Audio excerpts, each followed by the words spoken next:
Welcome to the Freelance Thrive. Here we talk with skilled freelancers about their professional journey. Stay tuned for real life experiences to learn and actionable steps to take to improve your freelancing career. And my name is Yuri. I'm a community builder at Code Control and 9am.works.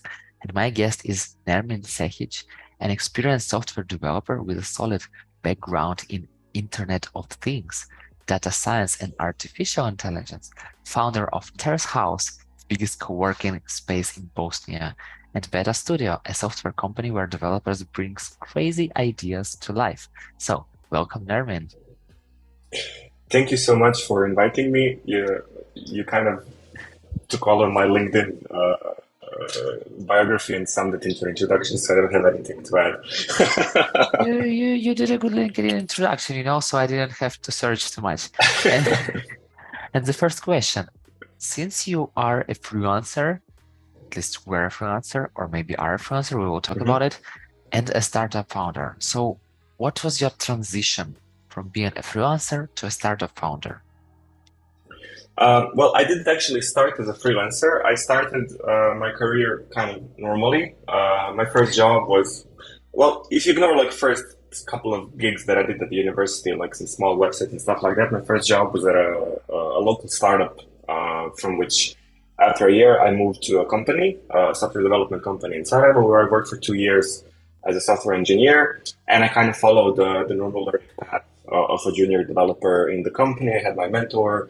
I was working on several projects. I was very lucky to be part of a company that had a very progressive culture, so to say, in terms of like supporting young people who just come to the team, helping them, not judging them if they don't know something. So it kind of helped me really liberate myself from all of these like constraints that you usually have when you, as a young person, enter a large enterprise.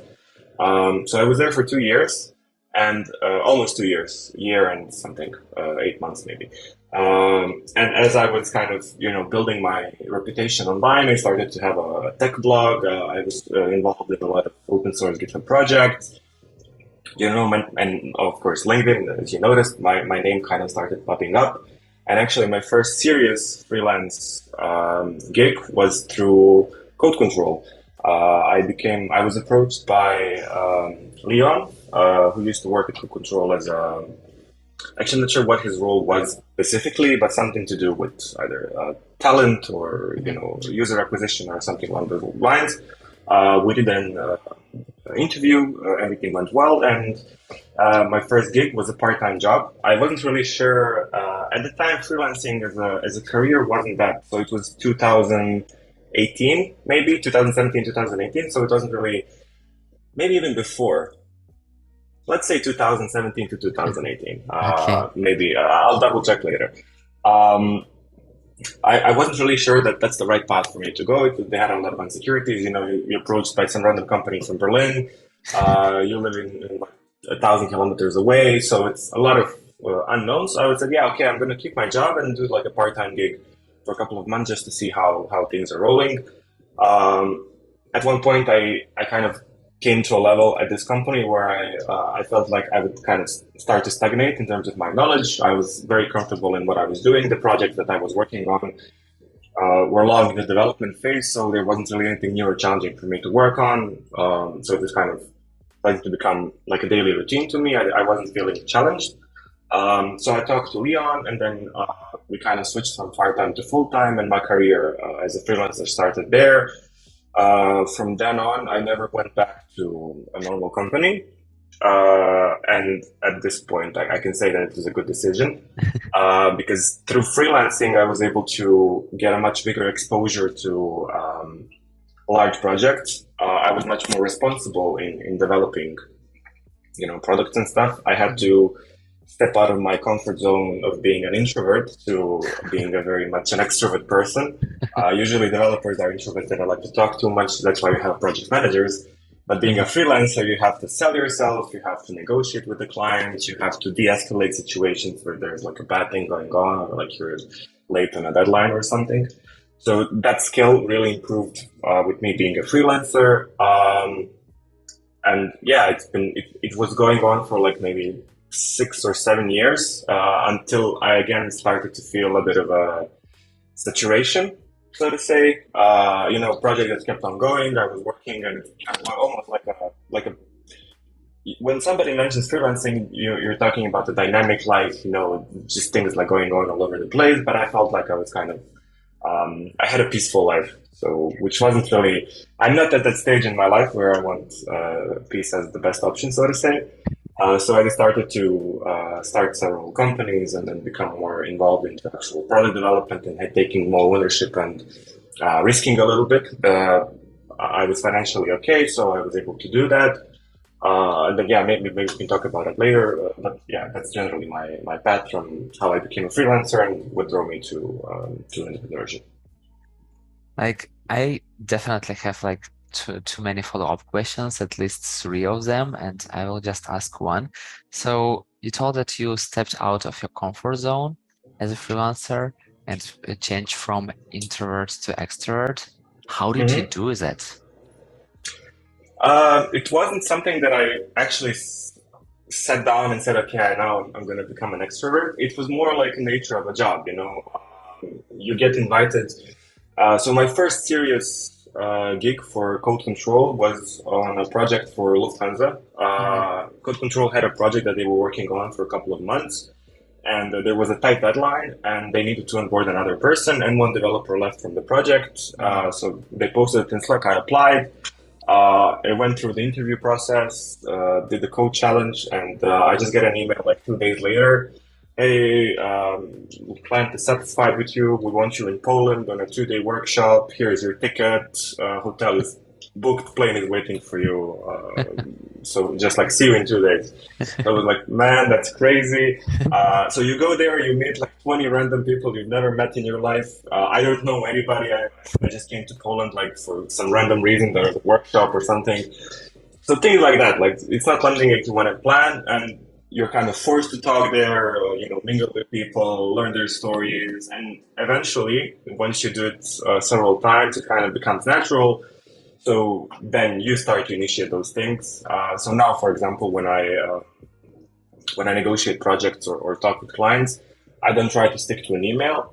I write a short intro and then I send them a link to a Zoom call or ask them for a cup of coffee, and then we talk face to face, and it makes a much better impression on the whole your approach, and then the client has a different perception of you. And just usually I notice that when I do that, I get projects much more easily than when you just write through email. Because through email you can be like anybody, but here you get to Yeah, showcase your yeah. personality, and then you're a real person, and it's better.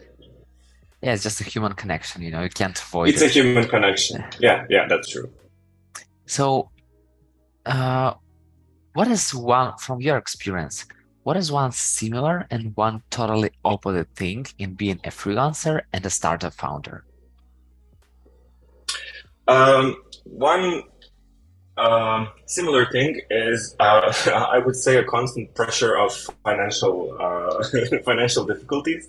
Both freelancers and startup founders, you cannot really budget your income very precisely. If you're a freelancer, like we've seen in the last half a year, whoever's been doing software development like since November last year, you always have a constant fear that you're going to be the next person that they sack, because freelancers or contractors are usually the first one to go when there's a crisis. So Yep. regardless of how good of an income you have, you can always get an email, hey, from the first of next month you're not going to be required anymore, which is kind of something that you accept when working as a freelancer. The same as for startups, you invest a lot of money or time or whatever into building the product, and there's a lot of time that has to go, that has to pass before you can start to actually make some money. And that money that you actually make, um, you need to reinvest, you need to invest into marketing, some more people. So the financial pressure, I would say, something that it's similar to both freelancing and the startup world. The difference is in freelancing, you're kind of on your own. So even if you screw something, it might be just kind of localized to your life, let's say. So you mess something up, you lose a project, you need to pay a fee because you're late, or I don't know. It's only you. Yeah. But with startup, if you have people employed, then you need to think about them, their families, their life. What happens at the end of the month if you don't have enough money to pay for the salary? So it's a much more difficult position to be in. which I learned kind of to cope with in the recent period. But it's something that frightened me at the very beginning. I was like, oh man, now I'm responsible for like 5 different people apart from myself, which was crazy thought. And yeah, you've kind of thought about challenges from both sides, and like I feel like and similarities is pressure and difference is pressure. But what are the good things? Are there any good things? Um, there's definitely good things. There's for freelancing, I would say it's a sense of freedom that you get to choose what project you work on, with who you work with. In a company, you cannot really do that, even though, like they will tell you in a large company, here you can choose a project you want to work on. We have like these different departments, but usually once you go into one project, that's where you stick for a couple of years. Um, Freelancing also allows you to explore your potentially hidden talents. So my career, I started as a front-end developer. I ended up working as an iOS developer, which I learned through freelancing that I like a lot more because I could choose small iOS project on top of my existing job and then explore and see if that's a good fit for me. And now I'm really good at it. But if I wasn't into freelancing, maybe I would have just stuck into one particular thing, and then I wouldn't know that there's something better. So I would say those are the benefits. For startups, in terms of benefits, there's a huge sense of accomplishment or reward once you see that something that you built is kind of growing. If it's a Yeah. product that people are using, you can see a chart that goes up. A sense of reward and satisfaction that you actually built something is something you cannot match with really anything in business, I think. And what impact do you want to make with the startups you are running? Um, Currently, the vibe that I have and feeling that I have is I want to make some. So, in terms of startup ecosystem in Bosnia, it's really at its early stages. So, most of the stuff that developers from Bosnia do is outsource work for other companies, usually either from Germany or US. And very rarely you see a startup from Bosnia that gets like a huge funding or it makes a big impact in terms of like large user base internationally. So currently at this stage, my focus is to try and build something that might be used internationally and that might be able to compete with products that are built or raised someplace else where there's a larger market. If I manage to achieve that, then my goals might change. But currently, I'm in a stage where making impact means like stepping out of the, let's say, traditional company structure that we currently have in our local market. Got it. And why did you decide to found a co-working space? Um, so being a freelancer, kind of the downside of being a freelancer as depends on the type of personality. So if you're always alone, so some people might like it, some people might like it. Due to my transition of my personality from introvert to extrovert, I felt the need to kind of go and engage with people because I was starting to notice I'm forgetting how to speak properly. You sit in your house for like 20 hours a day and then you go to maybe a gym and then a supermarket and that's it. So I started to go into a co-working space. We only had one co-working space when I was starting here. And it had a very great community, also supportive people that you can talk with, exchange opinions professionally, privately. And at that one point, that co-working space where I was a member, it went kind of more into a corporate world. They changed a bit their business model, so they focus more on the companies, education system and stuff like that. So I wasn't really, I didn't feel, I don't want to say welcome there, but it was just a different vibe Yeah. due to their change in marketing and how they want to position themselves. So I felt there's a business opportunity to kind of build something which is completely opposite from what they were offering. And also, I felt the sense of this freelancing community in Sarajevo is kind of losing its touch because people started to move away from co-working due to the probably the same fact, so like small offices all around the town. So there was no communication between them. There was no like central place. We didn't have a hub or something like that. So I just said, okay, I'm going to give it a go. I had some money saved in my bank account, and I started to think small, like maybe just like one larger room for like 20 people. It ended up being a space of 350 square meters in the initial phase and growing to 750 square meters in like 2 years. One of those years was a COVID year. And now we're building a campus which is over 3,000 square meters large, which should open in September. So it kind of blew up unexpectedly. People felt the vibe. It's a very relaxed space. Like you can come and walk in slippers and in like shorts. I don't care. We have a very diverse community: developers, designers, marketing people, architects, lawyers, you just name it. And everybody's so chill, and the atmosphere is great. And I think that's the reason why it attracted so many people, and we achieved the result that we wanted to. We managed to bring a lot of small teams from like these small offices that they were in like random apartments somewhere across town into a central place. And now we're seeing an organic collaboration between those teams. Like several small companies started to work together. They're building their own kind of small side projects. There's a lot of students coming in. They're beginning their internship here. Then they go to these different companies. So it's kind of an organic growing of the community, which is happening a lot faster than I anticipated. So our development is also happening faster than anticipated. So you mentioned the largest co-working space in Bosnia at the beginning. With the opening of this new campus, we're probably going to be the largest one in the region until the end of the year. So all of those business plans and consultings I had, like 10 years of development of a company, kind of went down into like 3. So now we have to do a new business plan. Yeah, I feel like it's good problems to deal with, you know. I'm not complaining. And you were talking about the communities through all the time. So first of all, what do you mean by saying community? And second, what community means to you?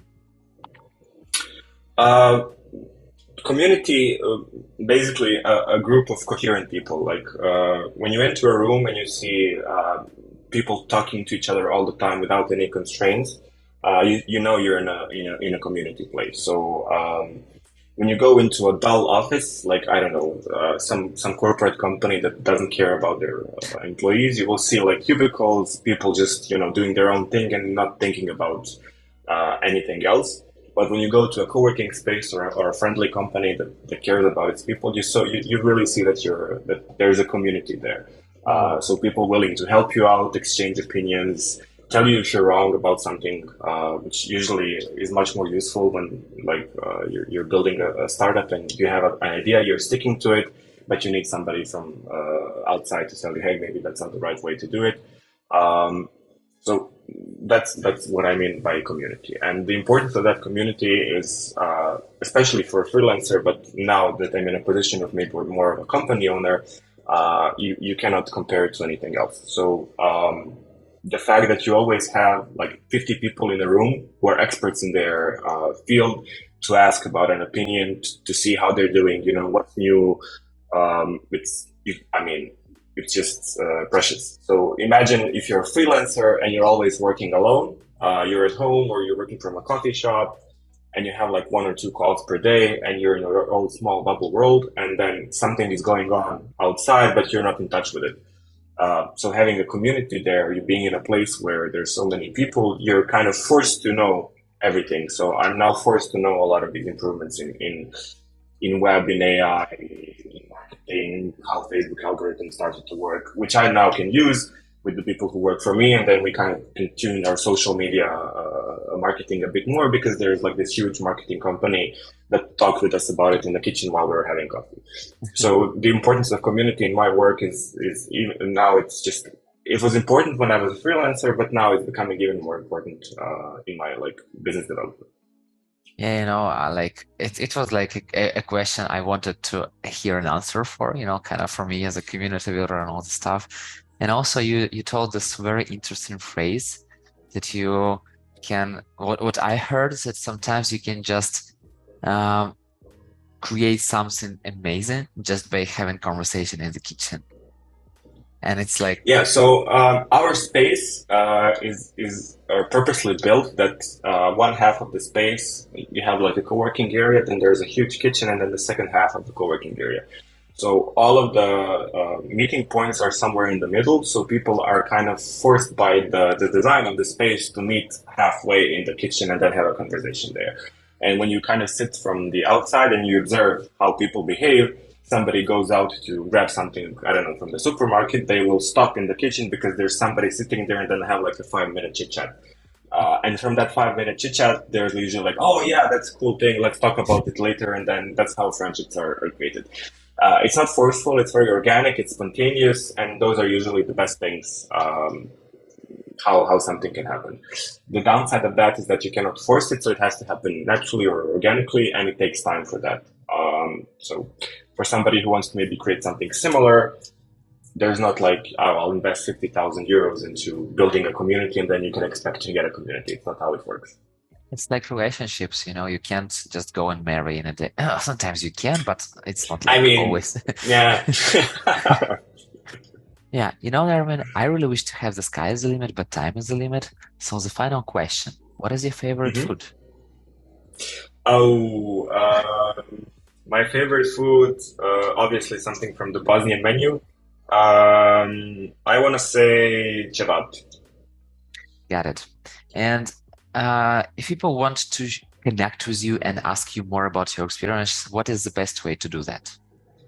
I'd say LinkedIn or LinkedIn is probably the best option. I check it every day, and then whoever wants to send a message can go there. Got it.